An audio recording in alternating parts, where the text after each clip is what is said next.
ہے عورت سے آئیے سب سے پہلے آپ اور ہم آقائے نامدار مدنی کے تاجدار دونوں عالم العالمین مستر احمد مصطفیٰ محمد مصطفیٰ کا دل پاک کا نذرانہ پیش کرنے کے لیے جا رہے ہیں بڑی بلند آواز کے ساتھ اللہم صلی علی سیدنا محمد محمد وعلی آلہ وسلم صلی اللہ علیہ وسلم. ہے عورت کے رنگ بے شمار ہے عورت کے رنگ بے شمار کبھی کلی کبھی پھول کبھی پھال کبھی کلی کبھی پھول کبھی پھال تیری آنکھوں سے ہے کتنے روپ تیری آنکھوں سے ہے کتنے روپ کبھی شبنم کبھی طوفان کبھی افسار کبھی شبنم کبھی طوفان کبھی افسار. محترم نظرائن سے آپ تعلیم کا مطالعہ کیجیے تو معلوم ہوگا کہ اسلام سے پہلے عورت کی حالت ناقابل بنی تھی. عورت کا کوئی مقام نہیں تھا عورت کی کوئی عزت نہیں تھی عورت کو نظر انداز سے دیکھتے تھے عورت کو نفسیاتی خواہش کا ذریعہ سمجھتے تھے. لگتا عورت ایک گلی میں جوار تھا جہالت یہاں کا پھیل چکی تھی کہ بیوہ عورت کو ملوث سمجھتے تھے بیوہ عورت کے سائے سے بھی لوگ دور رہتے تھے. لوگوں کی زندگی یہاں تک پہنچ چکی تھی کہ اپنی لڑکی کو زندہ گان دیتے تھے. کسی لڑکی کا باپ یا بھائی بننا سب سے بڑی گلی بن چکی تھی سب سے بڑی گلی بن چکی تھی. بیوہ عورت کو حالت حیض اور نفاس میں اپنے سے دور رکھتے تھے اور یہاں تک کہ ان کے کھانے پینے کا برتن الگ کر دیتے تھے اور عورتوں کے ساتھ جانوروں جیسا سلوک کیا جاتا تھا اور عورتوں کے ساتھ جانوروں جیسا سلوک کیا جاتا تھا. بیچارہ عورت اپنی اتری ہوئی زندگی دوبارہ بتانے کی تصور نہیں کر سکتی تھی. اس کو حق حاصل نہیں تھا اس کو زبان بولنے کی اجازت نہیں تھی اس کا فریاد کرنے والا کوئی نہیں تھا. عورت سے بڑھ کے عورت ایک مخلوق سمجھی جاتی تھی. عورت کے اوپر ظلم و ستم کا مجسمہ بن چکی تھی.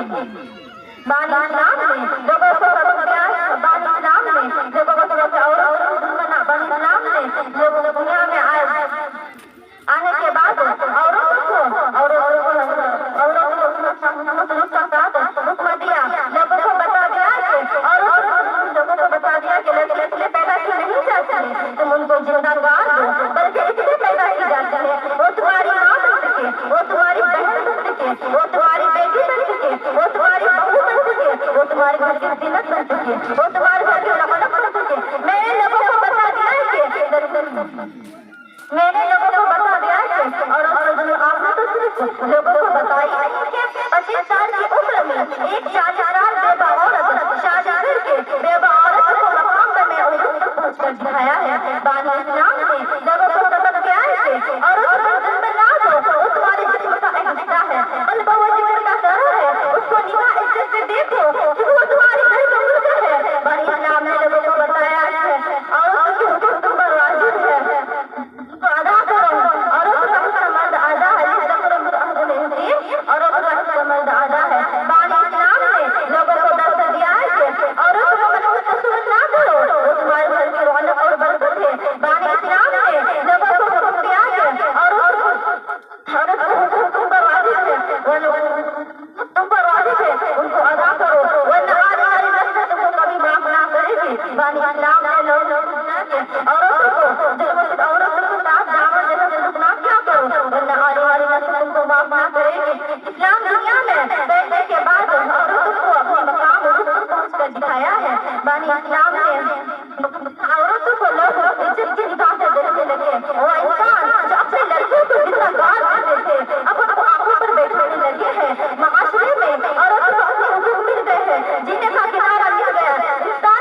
وہ زیادہ باتیں کرتی ہے، ایک دوسرے کی غیبت کرتے ہیں۔ سرکار مدینہ صلی اللہ علیہ وسلم ارشاد فرماتے ہیں کہ